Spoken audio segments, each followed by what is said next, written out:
మీర్పేటలో జరిగిన issue sir. First దాని నుంచి స్టార్ట్ చేస్తాను. ఆర్మీలో పనిచేసిన వ్యక్తి, సెక్యూరిటీ గార్డ్గా విధులు నిర్వహిస్తున్న వ్యక్తి వైఫ్ని చంపిన తీరు అసలు అడగడానికి కూడా నాకు నోరు రావట్లేదు. ఒళ్ళు ఇట్లా జల్దరిస్తోంది.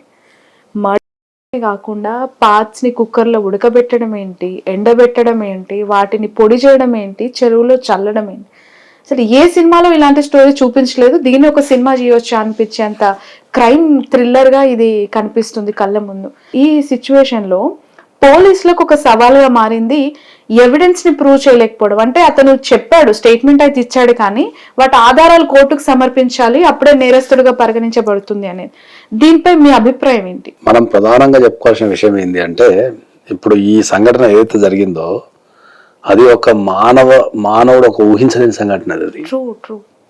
ఎందుకంటే ఒక మనిషిని చంపి తర్వాత దాన్ని కుక్కర్లో ఉడకబెట్టడం అనేది, దాని మీద అంటే నేను కూడా చదివిన న్యూస్, దానికంటే ముందు ఆయన కుక్క మీద కూడా ప్రయోగం చేసిండంట, దాని తర్వాతనే మనిషి మీద చేసిండు అనేది అది ఒకటి. రెండోది, నిన్ననో మొన్ననో ఇంకోటి కూడా పేపర్లో వచ్చింది ఒక న్యూస్, ఏంటంటే గర్భిణితో ఉన్న అమ్మాయిని కూడా చంపేశాడని చెప్పేసి, కూర్చొని చంపేశాడని చెప్పేసి. రెండోది, నిన్న మధ్యాహ్నం కూడా వరంగల్లో 2 వ్యక్తులు పొడుచుకుంటున్నారని చెప్పేసి కూడా, ఒక ఆటో డ్రైవర్ పొడుస్తుంటారని చేసినాం. ఇప్పుడు ఈ 3 సంఘటనలు చూడటం వల్ల ఏంటంటే, ఇంతకు ముందు మనకి ఎప్పుడన్నా క్రైమ్ జరిగింది అనుకో, ఒక 30 సంవత్సరాల క్రితం పోతే క్రైమ్ అనేది ఏదన్నా రాజకీయ కారణాలు లేకపోతే పెద్ద ఎత్తున ఆస్తి గొడవలు ఏమన్నా ఉంటే తప్ప ఎప్పుడో వినిపిస్తుండేది మనకు. ఒక మనిషి చచ్చిపోయిందంటే కొన్ని వందల కుటుంబాలు అట్లా కదులుతుండే ఆ రోజుల్లో. అదే ఇప్పుడు ఏమైపోయిందంటే అది ఇంటికి వచ్చేసేది మధ్య. సో ఇప్పుడు మనం ఏం చెప్తాం ఏంటంటే, ఇంత చేంజెస్ ఎందుకు వచ్చినాయి? ఇప్పుడు నిన్న వరంగల్లో పట్టపగలు కొన్ని వందల మంది చూస్తుంటే వీడియో తీస్తున్నారు తప్ప ఎవరు ఆపుతం లేరు. ఆ వీడియో నేను కూడా చూసిన. అక్కడ ఒక 4-5 కనుక పోయి ఆపగలిగితే బతికేవాడు. అసలు ఆ సంఘ అక్కడ అసలు మటు జరిగేది, ఈ వ్యక్తి బతికేటోడు అయిపోయింది. దాన్ని మనం ఏమంటామంటే ఏంటంటే సోషల్ సర్విలెన్స్ అంటాం మనం.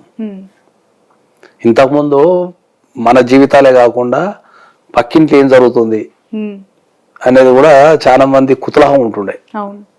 సో ఎప్పుడు సమాజం మీద ఒక కన్నేసి ఉంచుతుండే వాళ్ళు, పక్కింట్లో ఏం జరుగుతుంది, కాలనీలో ఏం జరుగుతుంది అని చెప్పేసి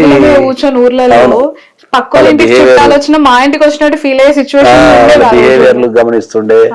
వాళ్ళకి ఏమన్నా కొద్ది తేడా ఉంటే సర్ది చెప్తుండే, సైకలాజికల్ ప్రాబ్లమ్స్ ఉంటే వాళ్ళకి కౌన్సిలింగ్ లాంటివి జరుగుతుండే. సో మనిషి సంఘజీవి ఉంటుండే.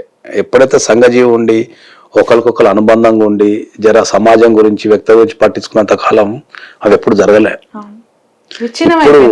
ఇప్పుడు వ్యవస్థ అనేది విచ్ఛిన్నం అయిపోయి జనాలు ఎట్లా తయారైపోయిందంటే, మన కళ్ళ మూట కూడా జరుగుతున్నా కూడా మనకి ఎందుకు వచ్చిన అక్కడ చూస్తూ నిలబడదాం అనే దానికి దగ్గర ఆ వ్యక్తికి దగ్గర వెళ్ళి మరి అవి పక్కన పోయి వాడిని ఆపేసి అయిపోతుంది కదా. కన్నా ఒక వ్యక్తి ఆపుతుంటే వాడి ఒక్క సపోర్ట్ సరిపోతాం లేదు. అట్లాంటిది ఒక 4 పేరు ఆపేసి ఆగిపోవు అది. అట్లనే ఇప్పుడు ఒక వ్యక్తి బిహేవియర్ అనేది గమనించడానికి చుట్టుపక్కల జనాలు ఉంటే ఆ వ్యక్తికి భయం ఉంటది ఎప్పుడు. నన్ను వీడు చూస్తుండ్రు, వాడు చూస్తుండ్రు, అయినా తప్పు చేస్తే దొరకబడతారేమో అనే భయం ఉంటది. సమాజం మొత్తం ఎట్లా తయారైపోయింది అంటే ఏంటంటే, ఎవరి జీవితం వాళ్ళే, నాకు పక్కింటో జీవితం ఎందుకు, వాడు చచ్చిపోని నా ఇంటికి ఎవరు రాకుండా ఉంటే చాలు అనే స్టేజ్ కూడా రావడం వల్ల మనకు క్రైమ్ రేషియో అనేది మన నిత్య జీవితాలకు పెరిగిపోయింది. చాలా సందర్భాలలో క్రైమ్ చేసే వాళ్ళ సంఖ్య, చూసే వాళ్ళ సంఖ్య అయిపోయింది, కామన్ అనేది. 1-2 రోజులు చర్చించుకుంటున్నారు, తర్వాత మర్చిపోతున్నారు అంతే. ఇంకా దాని మీద జనాలు కూడా అలవాటు అయిపోయింది. అది విని విని విని విని ఇట్లా వాళ్ళకి అలవాటు అయిపోయింది స్పందించడం. కానీ ఏదో ఇప్పుడు కలకత్తాలంటే ఒక సంఘటన జరిగినప్పుడు దేశవ్యాప్తంగా ఏదో ఆందోళన చేయాలనే అనేది తప్ప అది జరగకుండా తీసుకోవాల్సిన చర్యలు ఏమున్నాయి అనేది ఎవ్వరు కూడా వాటి మీద ఎవరికి దృష్టి లేదు. చాలా బాధాకరమైన విషయం అదైతే. ఏ క్రైమ్ అయినా సమాజంలో ఉన్న ప్రవర్తన పట్టే పుడుతుంది. దానికి ఆ క్రైమ్ జరగటానికి ఇప్పుడు ఒక వ్యక్తిని, ఒక భార్యని చంపి ఒక కుక్కర్లో వేసి ఉడకబెట్టేంత ఒక మనిషి క్రూయల్ మెంటాలిటీకి వెళ్ళిందంటే అతనికి సమాజం పట్ల అసలు ఎంత వ్యతిరేకత ఉండాలి. ఇప్పుడు మనిషికి నచ్చలేదు అనుకో, నేను అదే చెప్తా చాలా సందర్భాలలో, అది చెప్తే మీద దాడి చేసేస్తారు. చెప్పండి సార్. ఒక వ్యక్తితోని కలిసి జీవించే అవకాశం లేకపోతే సింపుల్ గా కోర్టుకి వెళ్ళి డైవర్స్ అప్లై చేసుకుంటే అయిపోతుంది కదా, చంపాల్సిన అవసరం ఏముంది. ఇప్పుడు ఓవరాల్ దిస్ కండిషన్ మనం తీసుకుంటే భార్యాభర్తల మధ్య డిస్ప్యూట్స్ ఉన్నాయి ఉంటాయి.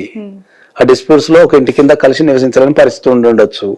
దాన్ని చంపడం ఎందుకు అంటా నేను. అలా ఉంటే బాగానే ఉండదు, ఇవన్నీ నేరాలు జరగవు. కానీ మనిషి ప్రవర్తన, వాడి ఆలోచన విధానం పూర్తిగా మారిపోయింది. ఉంటే నాతో కలిసి ఉండాలి, లేదంటే చంపేయాలి. ఆ ప్రవర్తన రావడానికి కారణమే సమాజం అని చెప్తున్నా నేను. సమాజంలో ఎప్పుడైతే ఒక వ్యక్తి ఒంటరివాడైతాడో, సమాజం చేత చిత్కరించబడతాడో, అప్పుడే ఇలాంటి సంఘటనలు జరుగుతాయంట. నేను ఇప్పుడు నీ చుట్టూ ఒక 1000 మంది ఉంటే నువ్వు చేయవు పని. నువ్వు ఒక 100 మందికి మీరు కనెక్ట్ ఉండవు, ఒక 1000 మంది కనెక్ట్ ఉంటే నీకు సమాజం పట్ల భయం ఉంటది. ఏమని, అమ్మో ఈ 1000 మంది నా గురించి ఏమనుకుంటారు, 1000 మంది కూడా మంచిగా ఉండాలా, కష్టపడాలా, పని చేయాలనేది అది ఒకటి ఉంటది మీకు. అసలు నీకు ఎవ్వరు లేరనుకో, నీకు సమాజం మీద అవగాహనే ఉండదు.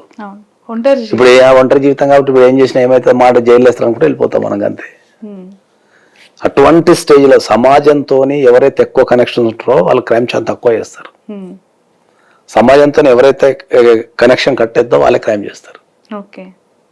క్రైమ్ కి మూల సూత్రం అదే. ఇప్పుడు ఈ పర్టికులర్ కేసులో కన్ఫెషన్ స్టేట్మెంట్ లో తను నేను క్రైమ్ చేశానని చేశాను, ఉడికించా, ఎండబెట్ట, పొడి చేసా, మిక్సీకి తిప్ప, చెరువులో చల్లా, ఇవన్నీ చెప్పేశాడు. కానీ పోలీసులు వాటిని ప్రూవ్ చేయడం ఎలా? కంపల్సరీ ఏదో ఒక ఎవిడెన్స్ తీస్తారు వాళ్ళు. ఎందుకంటే మొత్తం బాడీని అయితే చేయడం కష్టం. సమాప్త బాడీని చేసి ఉండొచ్చు కానీ ఎంటైర్ బాడీని చేయడం కష్టం. కాబట్టి ఇప్పుడున్న టెక్నాలజీకి ఏంటంటే, ఇప్పుడు మనకున్న కొన్ని సందర్భాలలో చంపి పాతి పెట్టిన 10 సంవత్సరాల తర్వాత కూడా ఆ ప్లేస్కి వెళ్ళి తీసి ఆ పుర్రతో కూడా తీసి ఆ డిఎన్ఏ మ్యాచ్ చేసి ఆ వ్యక్తి ఈ వ్యక్తి అని చెప్పేసి మనకు ఎవిడెన్స్ అనేది, సాక్ష్యం అనేది ఎక్కడో దగ్గర క్రియేట్ చేయబడే ఉంటది. అదే ఎవిడెన్స్ యాక్ట్ చెప్తుంది. ఎందుకంటే మనం ఎన్నో సందర్భాలు చదువుకున్నట్టు కానీ, మనం చాలా సినిమాలు చూసినట్టు కానీ, ఒక క్రైమ్ చేసేటప్పుడు 100% ఏదో ఒక దగ్గర కంపల్సరీ ఒక ఎవిడెన్స్ వదిలిపెట్టే చేసేస్తారు. ఎన్ని జాగ్రత్తలు తీసుకో ఒక ఎవిడెన్స్ వదిలిపెడతారు. కాబట్టి ఎక్కడ దగ్గర ఎవిడెన్స్ అనేది ఉంటది. ఎలాంటి శిక్షలు ఉంటాయి సార్ వీళ్ళకి చట్టంలో? ఈ కేసులో అయితే డెఫినెట్లీ 100% ఉరి శిక్ష ఉంటది. ఉరి శిక్ష కూడా తక్కువనే కానీ అంత మించిన శిక్ష లేదు కదా. అలాంటి ఉరి శిక్షలు వేసినా ఇవి జరగకుండా ఉంటాయంటే అది కూడా కనిపించే స్కోప్ లేదు సార్. సమాజం మీద మనం అదే చెప్తున్నా కదా. ఇప్పుడు సమాజం మీద మనము సమాజంలో మార్పుకు ప్రయత్నిస్తేనే సమాజంలో క్రైమ్ తగ్గుతుంది. సమాజంలో మార్పుకు ప్రయత్నించినంత కాలం క్రైమ్ రేషియో పెరుగుతూనే ఉంటది తప్ప తగ్గదు ఎప్పుడు కూడా. ఇప్పుడు సమాజం మీద ఎవరు దృష్టి పెట్టాలి మరి? ఎవరు పెట్టారు? ఇప్పుడున్న బిజీకి, వాళ్ళకున్న షెడ్యూల్స్ కి, వాళ్ళకున్న ఇంటిఎంఐలకి, జాబులకు, స్ట్రెస్, వర్క్ స్ట్రెస్, పోటీ తత్వం, ఎక్కడ చూసినా పోటీ ఉంది. ఏ రంగం చూసినా కూడా హెవీ కాంపిటీషన్ ఉంది. ఉరకాల ఉరికే క్రమంలో మనిషి ఎప్పుడు కూడా తప్పుదారి పడుతుంది తప్ప ఇంత ఉరికిన మనిషి ఏం చేయాలి లాస్ట్కి? ఎక్కడో ఒక దగ్గర ఆగాలి. అదే ఆగి రెస్ట్ తీసుకోవటమే కదా. అందరికి తెలియని ఒక చిన్న సూత్రం ఏంది అంటే, ఎవరైనా కష్టపడేది సుఖపడటానికే అంటారు. ఎవరైనా కూడా నువ్వు కష్టపడేది సుఖపడటానికే కదా. ఇప్పుడు మీకు అర్థమయ్యే భాషలో ఇప్పుడు ఒక చిన్న సామెత ఉంటుంది. అది ఒక రైతు ఉంటాడు, ఆయనకు 2-3 ఎకరాల పొలం ఉంటుంది. జనరల్ పొద్దుల పోయి పని చేస్తుంటాడు, మళ్ళీ ఇంటికి వచ్చి రెస్ట్ తీసుకుంటాడు, భార్య పిల్లలతో మంచిగా ఆడుకుంటాడు, మళ్ళీ సాయంత్రం ఒక 2 గంటలు పోయి పని చేసుకుంటాడు, మళ్ళీ వచ్చి మంచిగా భార్య పిల్లలతో ఆడుకుంటూ ఆడుకుంటుంటాడు. ఆ ఊరికి ఒక అమెరికా వాడు అట్లా పోతాడు. సో ఈ రైతును రోజు ఒక 4 రోజులు గమనిస్తాడు. వీడేంది పొద్దుల 2 గంటలు, సాయంత్రం 2 గంటలు పని చేసి రోజు వచ్చి భార్య పిల్లలతో ఆడుకుంటాడు అని చెప్పేసి ఓ రోజు క్లాస్ ఇస్తాడు. ఎంత టైం వేస్ట్ చేస్తున్నావు తెలుసా? ఇప్పుడు నువ్వు చేసే 2 ఎకరాల బదులు ఇంకో 10 ఎకరాలు తీసుకోవచ్చు కదా లీజుకి. 10 ఎకరాలు తీసుకొని పంటలు పండియచ్చు కదా. పంటలు పండించి దాన్ని దగ్గరలో టౌన్ లో అమ్ముకోవచ్చు కదా. ట్రాక్టర్లు రెంట్కి తెచ్చుకోవచ్చు కదా. పని ఇట్లా ఖాళీ కూర్చునే వాళ్ళు మొత్తం పని చేసి తర్వాత ఒక 10 కోట్లు సంపాదించవచ్చు కదా. అట్లా ఇట్లా అని లెక్క చెప్పుకుంటూ పోతాడు. లాస్ట్ గా రైతే ఉంటాడు, సరే 10 కోట్లు సంపాదించినంత ఏం చేసుకోవాలంటే రెస్ట్ తీసుకోవాలంటాడు. అయితే ఇంకా సీరియస్ గా మరి ఆ 10 కోట్లు సంపాదించిన తర్వాత రెస్టే తీసుకోవాలి కదా. అటుంది మనిషి జీవితం అంతే. 10 కోట్లు సంపాదించడానికి నానా ఉరకాల, తెల్లవారులు ఆరోగ్యాన్ని ఖరాబ్ చేసుకుని, తిండి ఖరాబ్ చేసుకుని, ఇద్దరు ఖరాబ్ చేసుకుని, ఉరికి లాస్ట్ నువ్వు ఏం తీసుకోవాలా? మొత్తం 10 కోట్లు బ్యాంక్ లో జమ అయిపోయినాయి. అప్పుడు ఏంటి రెస్టే కదా. రెస్ట్ ఇప్పుడు తీసుకుంటే ఇట్లా తయారైంది మన జీవితం. కాబట్టి సమాజంలో మార్పు రానంత కాలం కానీ క్రైమ్ కానీ ఇవి మారవు ఇప్పటికీ.